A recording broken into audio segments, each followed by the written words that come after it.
Hey guys, hope you're all doing good. I'm having a great day today. Things have gotten a lot better for me since the weekend. I do have a car update for you, but real quick, I'm just letting you know tomorrow night, which is Tuesday, February 2nd at 8 o'clock my time, which is Central. So 8 o'clock Central in the evening. I'm going to be on the channel with Cliff, the urban prepper. He had asked for me to come over and do an interview with him. So that's a great privilege to do that. I'm super excited about going over there. That's going to be my very first time being live on YouTube. Will be one on his channel. So I've thought about doing it a couple times, but once he invited me about a month ago or so and put me on the calendar, and I'm like, that's going to be my first time. I'm super excited. So if that's something you're wanting to jump over, and a lot of you probably already know about the Urban Prepper. So if you want, jump over there and I'll be on there with him live, and you'll be able to comment and ask questions and all that fun stuff, and we'll have a good time. So take it easy on me. Like I said, it's my first time being on there. So now we'll have a good time. I'm excited about it. So, little update on my Chattanooga trip where our car got stolen. And if you missed out on the details of that, you could just go back one video to where you see the red car in my thumbnail, and you could kind of get the background of what went on. So, long story short, the guy who stole my car, the police in the county and down there in Atlanta, Georgia, they got him and they arrested him. He had some kind of a traffic pull for something he did. So they found out the car was stolen. They got him.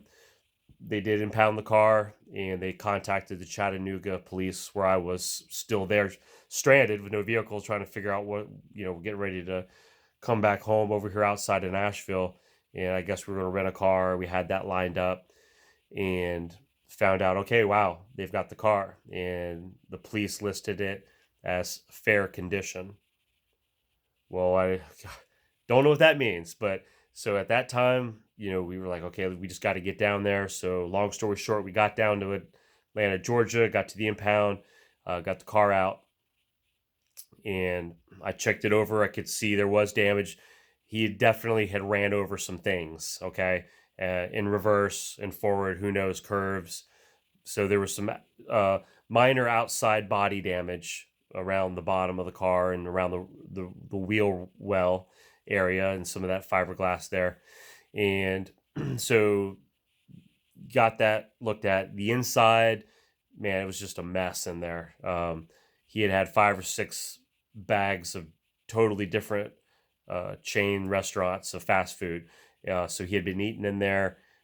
He had a pack of cigarettes in there, been smoking in there, and who knows what else going on in there. And so he had a good time in my car. So we got that cleaned out. Luckily, they had the blue gloves and the trash bag and all that. We got all that stuff out of there, and all of his, stuff that he had that the cops just didn't know what to do with and just left it there. So I just left it all right there at the record yard. So that's stayed there with him. I took what was mine, left his stuff there, and you know, thankful just to go ahead and get out of Dodge. Let's just take it, cut our losses, and move. So the inside, luckily, no damage on the interior, just dirty. Okay. So when I got back to our home, when we finally made it back, um, just got it clean as I could. And then this morning was my first morning back home, and took the car right to a dealer where I've been in the past, and I said, "Hey guys, this is what happened.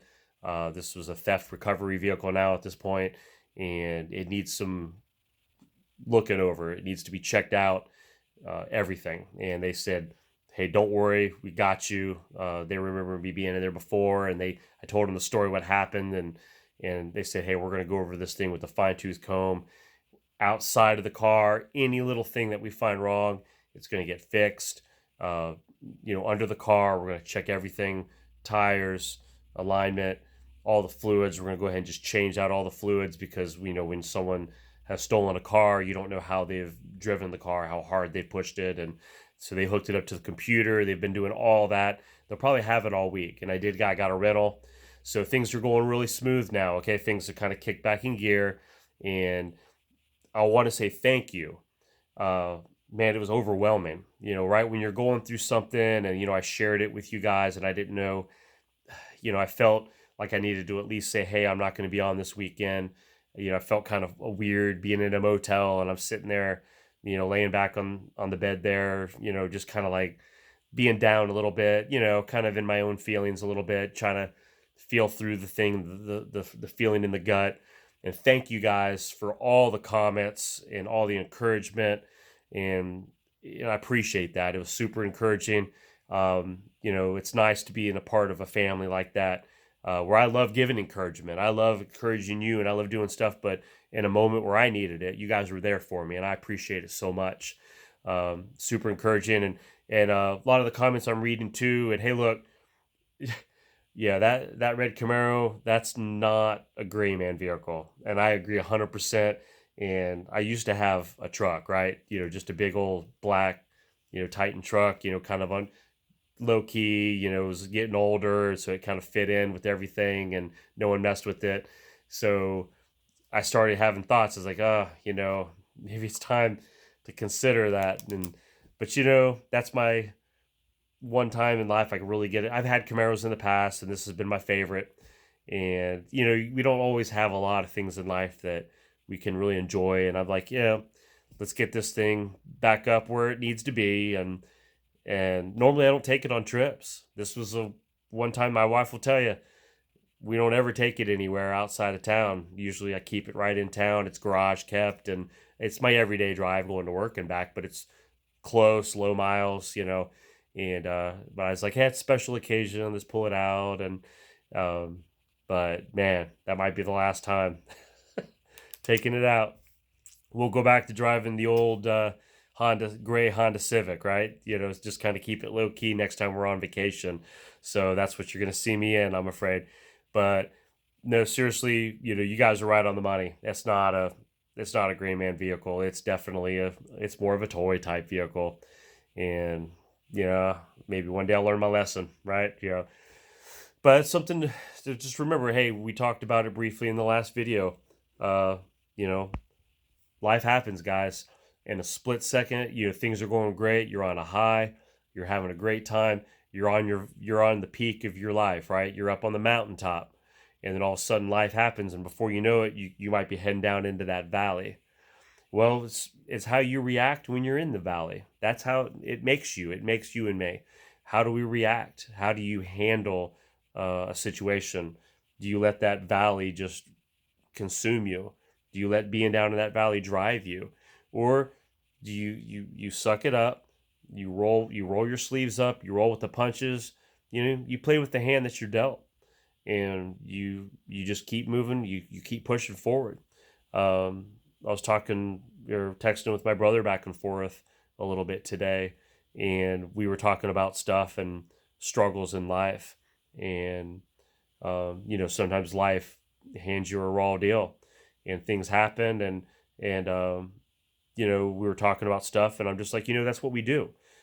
We push forward, and you figure things out, you learn from it, and then you make steps to make it better, and then to learn to not allow things to happen in the future. And how do you become a better person from something that you've learned? So I'm looking at this situation from me for this weekend, and obviously I'm learning, you can't just assume anything that people will handle the situations like you would. Like, for instance, my car, with not leaving the keys in the vehicle and leaving it running with the door open right on the middle of a main street drag that's filled with homeless people, and decide to leave it unattended and go inside the building. That's that's just a welcome mat for problems, okay? So I can't just assume that everybody has the same thought that I do about safety, about security, about protection. And I have to take further steps to not allow things like that, not allow other people to control my destiny, and to try to be better at having the foresight and understanding that not everybody thinks like I do or has the same procedures that I have. So that's what I'm learning from it. And the other thing is, going through my car, cleaning it out, and just kind of for a minute, I was climbing into the mind of the gentleman who stole the car. You know, what brought him? I mean, he was coming back from the soup kitchen, and after the police caught him and talked to him, and obviously he was asking for medical treatment, and he's got some medical mental issues and different things. What's driven people uh, to where they become so desperate or not caring that they're willing to do anything without consequence? And it's humbling, and to seeing the small amounts of his life goods that were left behind, and the condition of everything. Um, and it just like, that could happen to me. That could happen to somebody that I love, uh, that can reach that low in life, that valley. And maybe that's how he couldn't handle a valley, and that valley drove him to his demise. And so there's consequences by not controlling your life, not by handling it the right way. I think there's consequences on being defeated and giving up and surrendering, and not keep fighting. I think when you stop fighting in life and you just give up, I think that drives you to that bottom, that the desperation. Now I understand there's other medical and other things that can come to play with people, but rubbing shoulders with different people and things, it's just rough. But as a prepper and as people that are out preparing, you got to be prepared in your mind too. It can't always just be about food. It has to be, the whole thing. It's balance. It's having the whole gamut. You got to be having a strong mindset on how to make it through things and to push through things. So anyway, these are just random rambling thoughts that, I've been looking back and everything's been fresh, and, I'm just trying to just piece it together, and uh, just understand that this is real, and people are real life problems, and people have real life issues, and there's real life dangers out there, and it's just a taste. I've got just a small little taste of it, and so but that's just my testimony. That's just me sharing um, from some of my thoughts, and it may not make any sense, but I guess for me it does a little bit. At my last note, I just wanted to mention for you that are still watching this video, most of you are probably more of the family at this point. 12 minutes into the video, most everybody else has already turned it off. So if you've watched the video to this far, I do want to mention one of our subscribers. He went by the name of Old Gray Tree. I don't know if you remember seeing him comment in the past. He would be faithful, comment every single video since I started months ago, and super encouraging. I always tried to encourage him. He was elderly. His name was Tony. I learned that later after some months of him following. So, excuse me. So just like most of you, I start developing a friendship. We have an online friendship. Okay, I have never met any of you in person, unless you're my kids watching this, or my wife or family. But for the most part, I don't know personally anybody else on here. But you just start developing a relationship with emailing back and forth and these messages, and you get to watch me, and you comment, and we encourage each other. Well, Old Gray Tree had passed away early this morning. If you saw my last video, his son got on, and I've never met his son, never talked to his son. His son's never commented before.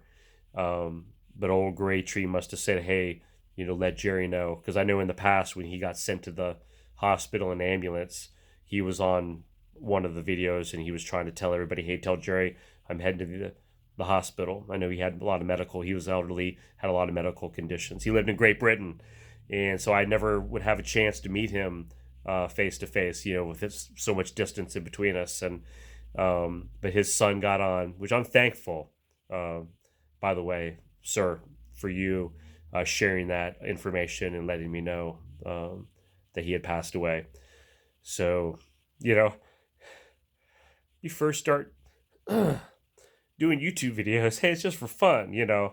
We're just having a good time and things. But before you know it, you realize, well, you're starting to meet some cool people, and you start making relationships, and it becomes more than just a YouTube video at that point. So anyway, I'm in my feelings. It's time to get out of them. So anyway, old gray tree, buddy, you're out there. God rest your soul. I hope you're in a better place, and I believe that you are. And just wanted to share that with y'all. Anyway, I'm done for the night. So hey, tomorrow night I'll be on the lives there with the Urban Prepper, and then from there on Thursday I'd like to get right back up to prepping. Okay, let's go back to the prepping videos, and hopefully this is some of the bad news is behind us, and then we can move forward. So y'all have a great rest of the night. See ya.